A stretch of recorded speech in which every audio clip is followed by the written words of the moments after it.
falta de atenção, hiperatividade, impulsividade. De 3 a 5% de crianças no mundo são afetadas pelo transtorno do déficit de atenção com hiperatividade. Mas será que essa condição pode afetar um lar verdadeiramente cristão? Vamos conversar sobre isso? Então, vem com a gente até o final.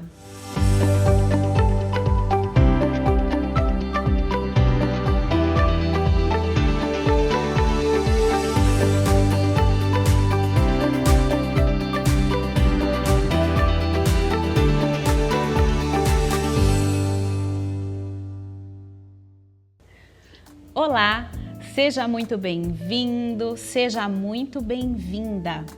Você está no Inclusão Entrevista. Por aqui, a gente está numa nova temporada, mas a gente mantém aquele nosso objetivo de fazer chegar até você um conteúdo relevante, inspirador, acerca do universo das pessoas com deficiência. E para a gente começar muito bem essa jornada, eu vou fazer a minha audiodescrição, já pedindo aí para você aproveitar esse momento e fazer aquele favorzinho especial para a gente.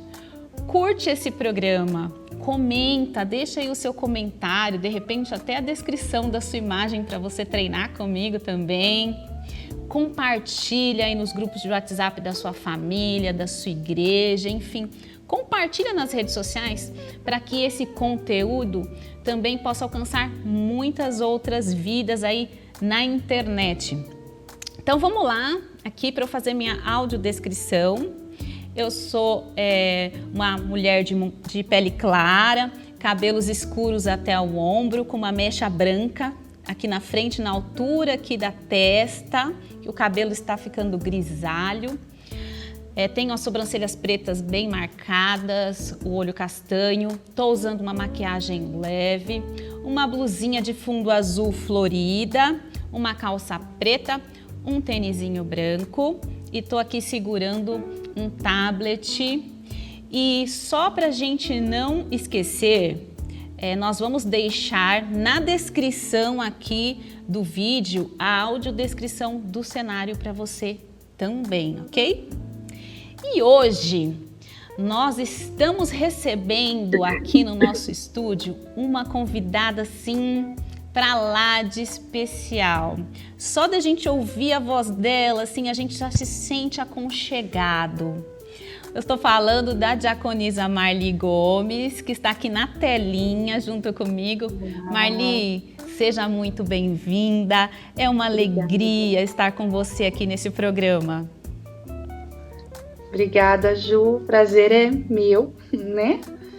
Que a gente possa aí estar compartilhando um pouquinho do cuidado do amor de Deus na nossa vida. Posso me descrever, Ju? Opa, vamos lá, Marli. Faz a sua descrição, por favor. Vamos lá. Eu sou a Marli, eu tenho de altura mais ou menos 1,68 m, tenho a pele clara, branca, os meus olhos estão castanhos escuros, o meu cabelo também vai até o ombro, uns 3 dedinhos para baixo, estou usando um batom cor-de-rosa. A minha blusinha é rosa também, eu amo rosa. Ela tem umas manguinhas com camadas. Estou usando uma calça jeans e um sapato branco. Bem, a gente percebeu que a Marli já faz bem melhor que eu a audiodescrição da imagem dela, mas nós vamos lá. Eu vou pedir para você, Marli, se apresentar para que os nossos irmãos, os nossos amigos que estão aí conectadinhos com a gente, possam te conhecer um pouquinho melhor. Quem que é a Marli? Você faz parte de alguma igreja? Conta pra gente um pouquinho sobre você. Bom, eu sou a Marli, sou casada com o pastor Leonardo, tenho 2 filhos aí, a Helena e o Rafael. Eu moro na cidade de Votuporanga e nós congregamos aqui com a IAP do Pozo Bom, a terceira igreja de Votuporanga, que a gente carinhosamente chama de Povo Bom. É muito bom estar com essa comunidade aqui, com os nossos irmãos, e é uma alegria poder compartilhar o Evangelho juntamente com eles, né? Aqui na região noroeste paulista, onde nós fazemos parte, eu lidero o Ministério de Mulheres Regional, com uma equipe linda que o Senhor me deu, e somos felizes aqui, cumprindo a missão, pregando o Evangelho aqui para essa cidade que nos acolheu muito bem, e é isso. Que gostoso, né? Aquele abraço aí para os nossos irmãos de O Povo Bom, né? A gente não vai mais esquecer, né? A nossa igreja em Votuporanga, né? O Povo Bom. Eu acho que o pessoal lá da minha igreja de Vila Terezinha também é um povo bom. Um abraço aí para os meus irmãos e para todos aí que estão, amigos que estão com a gente. Marli, vamos conversar um pouquinho então sobre a sua história mesmo, né? Então, conta pra gente como que foi a construção da sua família, se você planejou a sua família, se, enfim, você orou. Então, como que foi o início aí da sua jornada em família? Você acha que Deus estava com você aí nesse início? Olha, Ju, eu tenho certeza. Eu tenho certeza disso. Mas, né, como toda jovem, nós temos aí, às vezes, as nossas frustrações, as nossas ansiedades. Então, eu tive algumas decepções na juventude em relação ao relacionamento mesmo, a ansiedade de criar uma família, né? Eu amo família. E então, eu dei uma pausa nessa história, conversei com a minha mãe, ela é muito parceira, muito amiga, e nós começamos a orar, e eu me abstive de qualquer relacionamento por um período de 2 anos. E não foi cronometrado, assim, né? Mas foi porque eu não queria me relacionar com ninguém mais que não fosse aquilo que o Senhor quisesse para a minha vida, para a história que Ele tem para mim. Não a história que eu queria escrever, mas a que Ele já havia escrito para mim, né? E nós oramos, eu e minha mãe, muito parceira, e servimos a Cristo. Eu continuei servindo ao Senhor nos ministérios da igreja. Eu brinco com o Léo, né? Eu sempre falo para as pessoas que eu nasci na igreja. Ele fala, não, amor, você nasceu no hospital. Mas é bem essa história mesmo. Eu falo que eu sou nata da igreja, graças a Deus. Assim, agradeço ao Senhor por essa oportunidade de cuidado dele. E depois de um tempo de oração, o Senhor me apresentou o Léo, lá na cidade de Araçatuba. Eu morava em Matão. E o meu pedido a Deus é que o Senhor providenciasse algo para mim que o amasse mais que a mim. Que amasse mais a Deus do que a mim mesmo. Porque eu tinha essa segurança e essa certeza desde jovem. Minha mãe conversava muito comigo sobre isso. De que se ele amasse mais ao Senhor do que a mim, ele também iria me amar de uma maneira digna, de uma maneira justa, e nós poderíamos juntos seguir o propósito de Deus na nossa vida, que seria de glorificar o nome do Senhor mesmo, eu sempre tive o sonho de compartilhar o Evangelho, já fazia isso solteira, mas é muito legal fazer isso a 2, né? E eu sou muito feliz com a minha história, agradeço a Deus pela vida do Léo, que entrou assim de uma maneira maravilhosa na minha vida, e namoramos durante um tempo longe, ele em Araçatuba, eu em Matão. Nós namoramos durante 5 anos, assim, a gente se via uma vez por mês, e casamos.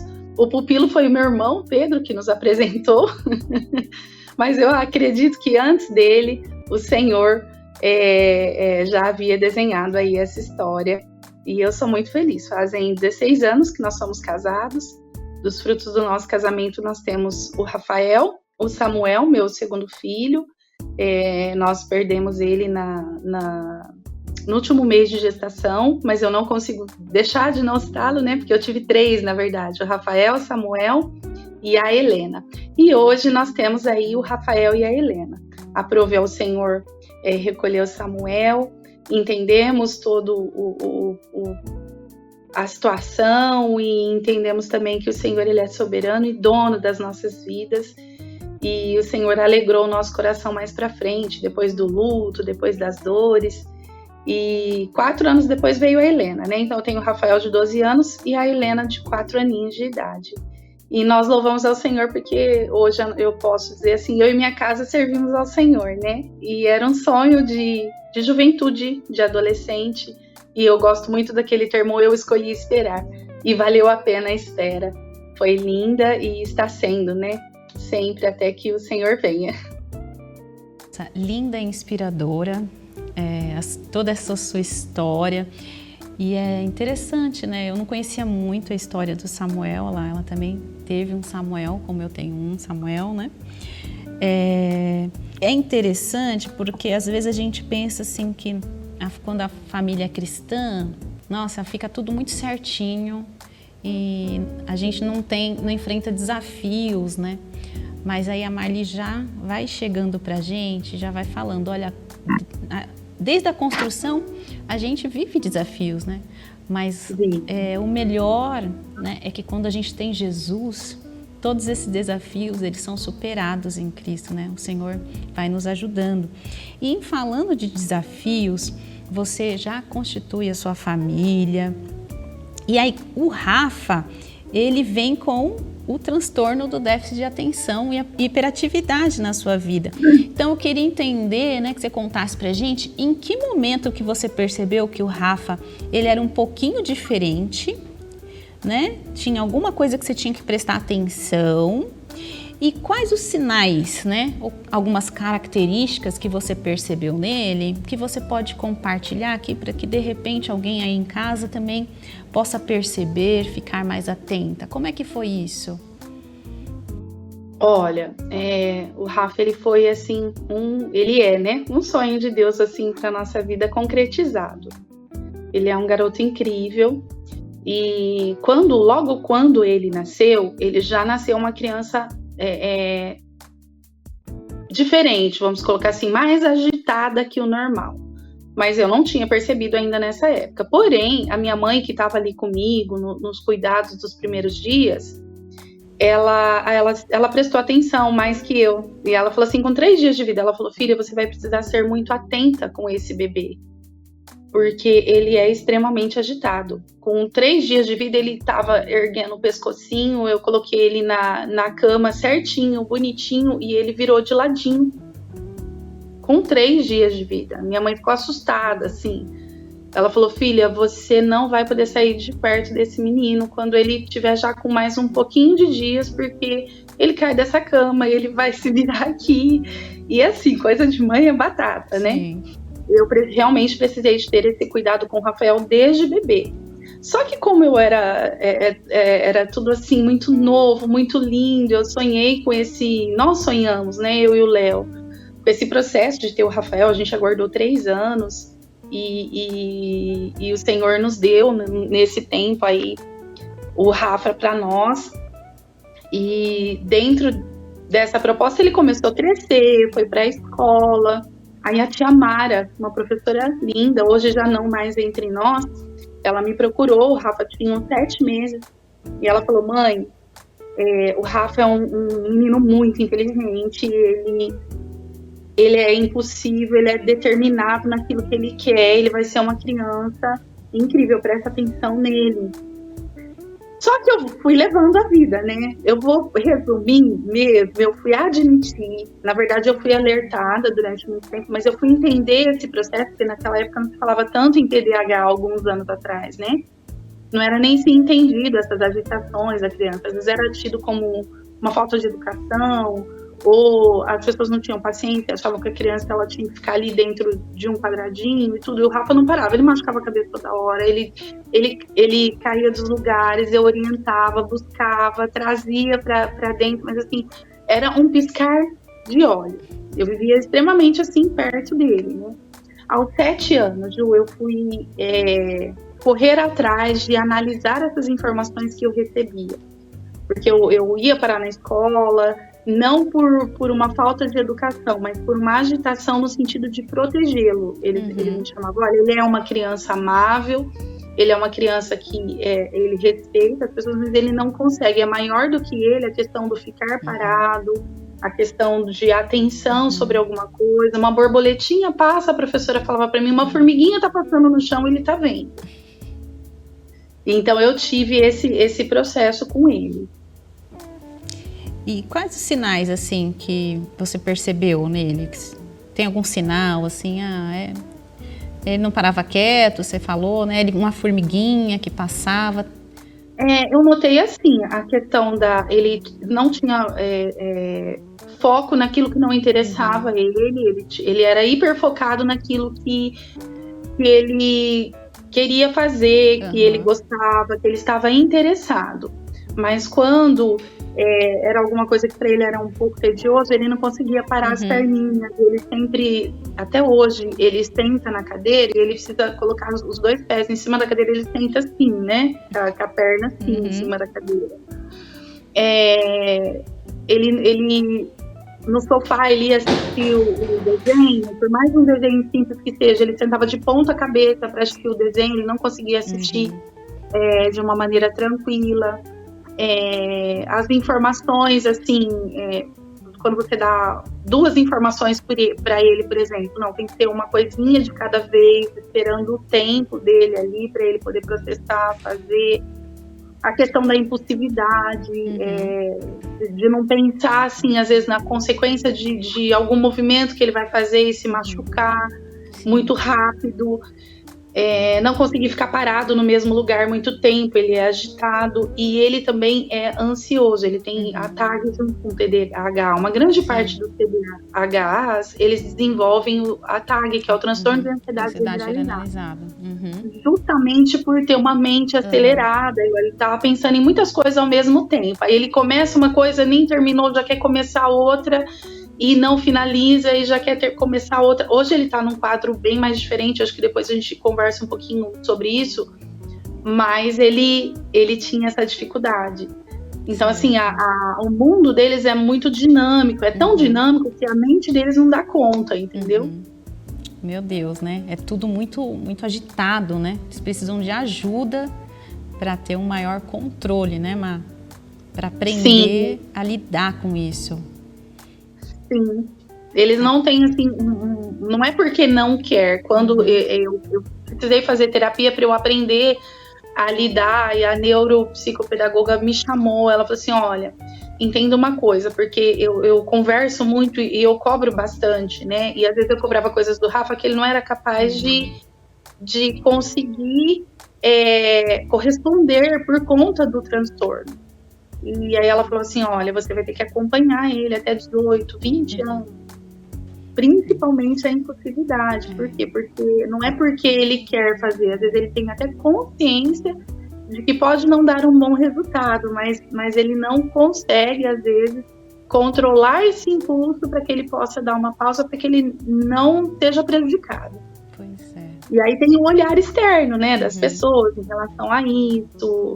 E por nós sermos muito assim presentes na vida do Rafa, então muita coisa eu cobrava, poxa vida, eu ensino, eu corro atrás, eu falo, e às vezes era a linguagem que eu estava falando, a maneira com que o Léo, eu ia direcionando ele, que não dava certo. Não condizia, né, com aquilo que ele precisava. Com uma maneira que ele entendesse, ficasse clara para ele. E desenvolver. Por isso que é muito importante a gente olhar para a criança e conseguir perceber qual é a necessidade que ela tem. Porque senão a gente coloca um fardinho nela que ela não vai conseguir. Não é porque ela não quer, né? Porque ela realmente não tem condição de desenvolver aquilo que a gente está querendo, né? E isso às vezes até aumenta a ansiedade ou dificulta a criança de se desenvolver, né? E, Má, então assim, de uma forma, como que o transtorno, esse transtorno, né, do déficit de atenção e hiperatividade, eu já percebi que ele afetou a vida da família, né? Afeta, não tem como, né? Mas como é que vocês, como família, onde que isso afetou mais, né? Onde que você acha que pegou aqui, afetou? A gente precisou mudar, ou reorganizar, ou refazer esse trajeto, assim, enfim, Aonde que você acha que afetou e como que vocês lidam com isso hoje? Vamos lá. Ju, afetou com certeza a nossa rotina, sim. Porque assim, você tem que alterar os horários, construir qualquer criança precisa de rotina, certo? Não só o TDAH. Qualquer criança precisa de uma boa alimentação, um bom sono, precisa de atenção, precisa de um tempo sem telas. Mas o TDAH, ele tem como crianças que têm outras comorbidades, uma atenção a mais em relação a essa rotina. A rotina muito dinâmica, e aqui em casa, acho que você vive essa realidade pastoral também, ela exige, às vezes, ela é muito dinâmica para nós. A gente não tem como fazer uma agenda fechadinha, tudo certinho, tudo arrumadinho, né? Ela é extremamente dinâmica. E isso precisou ser um pouco alterado. Eu precisei de deixar de fazer parte, às vezes, de alguns compromissos que eu faria para que o Rafael fosse dormir, por exemplo, até as 9 da noite. E, às vezes, o nosso compromisso ia até as 11, meia-noite. E ele precisava de dormir exatamente às 9 para que ele tivesse o período de sono, para que no outro dia ele pudesse ter um nível maior de concentração. A alimentação dele, redução de açúcar, dessas coisas. Porque antes de tentar uma medicação, um TDAH, você tenta organizar todas as partes daquilo que está fora de contexto, né? É saudável para a vida e é saudável para a família e para a criança também.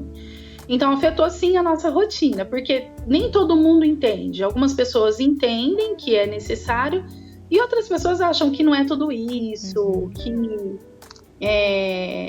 que você está exagerando, que na verdade você precisa levar a vida de uma maneira tranquila, como deixa a vida me levar, a vida leva eu, né? Que é frescura, né? Ir até exatamente, é a frescura. E até as pessoas entenderem que realmente é um fato e é uma realidade, porque depois que você ajusta a rotina, ajusta a alimentação, ajusta tudo, e ainda há alguma coisa, você precisa realmente procurar um outro tipo de tratamento, terapias ocupacionais diferentes que atendam, porque nenhum TDAH, assim, ele é igual, ele tem algumas características, mas tem coisas que vão ser específicas dele, né? Por isso que é importante a gente tá cuidando e realmente afeta a rotina, o dia a dia, sim. Porém, você se adequa, isso te faz crescer no diálogo, te faz entender melhor as situações, te faz aprender no meio desse turbilhão todo, às vezes encarado até como um certo caos, de que Deus não perdeu o controle da tua história, de que Ele está ali na vida da tua família, de que o Senhor está cuidando e que você vai se adequar àquilo, porque Ele te capacita para essa nova história, vamos dizer, né? Verdade. E por falar, né, que Deus e caos, né? Tem tudo a ver Deus e caos, né? Tudo a ver. Marli, você é uma líder de mulheres, você é diaconisa, né? É uma líder já. Você é casada com um pastor, então seu marido é pastor. Então, assim, você acha que depois que esse transtorno apareceu na vida do Rafa, da Helena, enfim, né, da vida da família, alguma vez a fé de vocês foi abalada por conta disso? Vocês continuam confiando que Deus está ainda no controle, está cuidando da família de vocês? Segura aí, vai pensando sobre isso que eu te perguntei, porque agora eu quero convidar você a ficar bem ligadinho no nosso novo quadro Momento Libras, uma dica bem legal para você com o Éder. Bora conferir? Olá pessoal, tudo bem com vocês? Vamos então para o nosso Momento Libras. E o nosso Momento Libras de hoje, eu vou ensinar para vocês aí alguns sinais religiosos. E já vamos começar aqui, ó, religiosos. A gente vai trazer no peito, vai fazer a letra R e vai tirar, ó, religiosos. Beleza? O primeiro sinal, a gente vai fazer a letra D, vai trazer para cima, ó, Deus. Esse aqui é o sinal de Deus, certo? O próximo sinal, amor. O sinal de amor, você pega lá de cima e traz para o coração. Se você quiser intensificar, você traz aqui com as duas mãos amor. Amor a quem? Ó, amor a Deus, certo? Amor a Deus. O próximo é o sinal de alegria. Alegria. E o sinal de alegria a gente não pode fazer o semblante triste, né? Não dá para ficar cabisbaixo assim, né? Triste. Alegria. Não dá, tem que ser sorriso, ó. Alegria, certo? O próximo é o sinal de louvor. A gente vai pegar como se estivesse batendo palma, certo? Mas a gente vai fazer aqui, ó, para cima. Louvor. E o próximo é o sinal de fé. Faz a letra F, fé. Aprendeu? Muito fácil, né? Então agora só falta você praticar, beleza? Um forte abraço, Deus te abençoe, ó. Deus te abençoe. Valeu! Bem, vamos voltar então, Marli, depois dessa dica maravilhosa aí que a gente teve. Então, conta pra gente, Marli. Teve algum momento que a sua fé foi abalada? Vocês continuam confiando em Deus, no cuidado com a sua família? Deus está cuidando de vocês ainda, Marli? Ju, sim, claro, sempre, né? Eu falo acerca da fé, ela não foi abalada, não. Amém. Claro que nós tivemos um certo cansaço, é claro que nós ficamos aflitos, é claro que a gente ficou com aquela incógnita, né? O que eu vou fazer, como é que eu vou lidar com tudo isso, né? Porque vem toda uma nova maneira de gerenciar o seu filho, né? Você vai buscar informações de como que ele pode entender melhor, como que você pode se entender melhor nessa situação. E aí a gente queria solução rápida, né? Acho que independente disso, o imediatismo tomou conta, sim, do nosso coração. Porém, a fé abalada não, porque a gente colocava tudo isso diante do Senhor.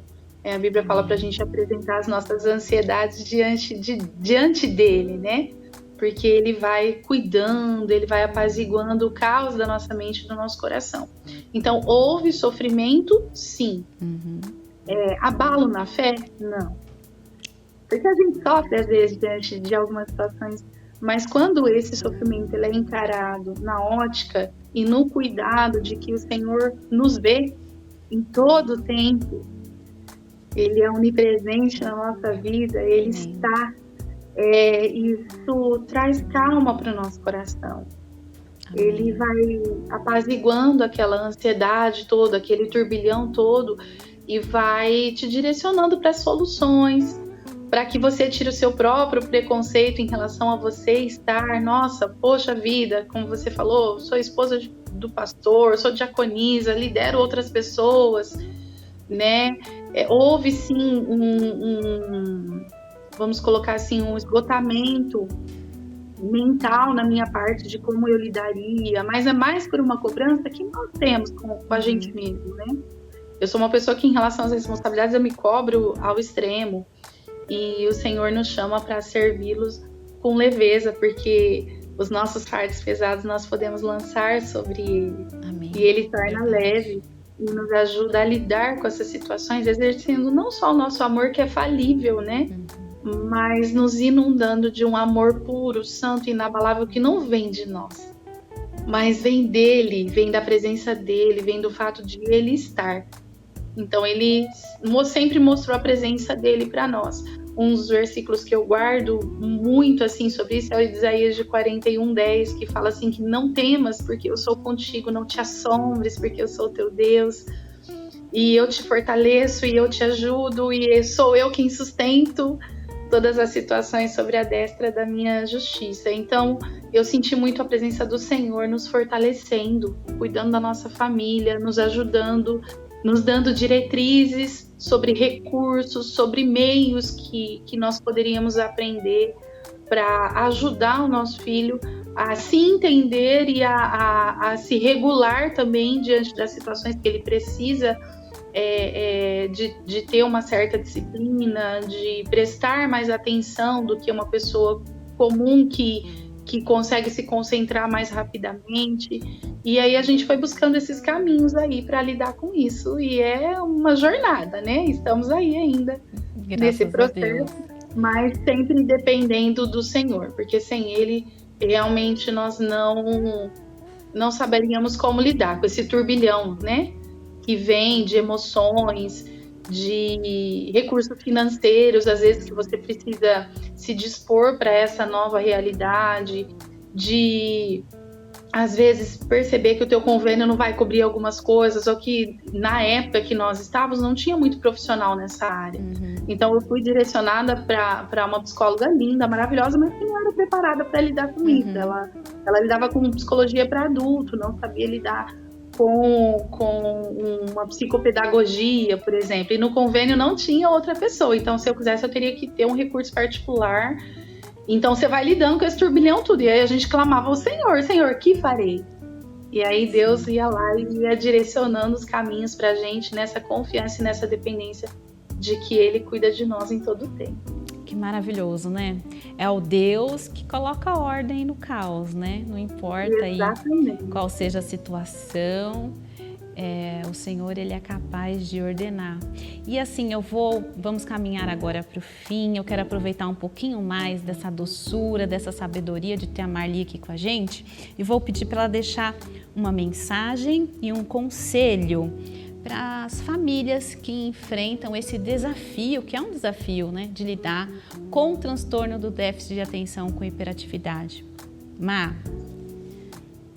Olha, primeiro que os nossos filhos, independente de qualquer singularidade, de qualquer deficiência, que vocês reconheçam que os filhos são herança do Senhor, são presentes preciosos que o Senhor nos deu.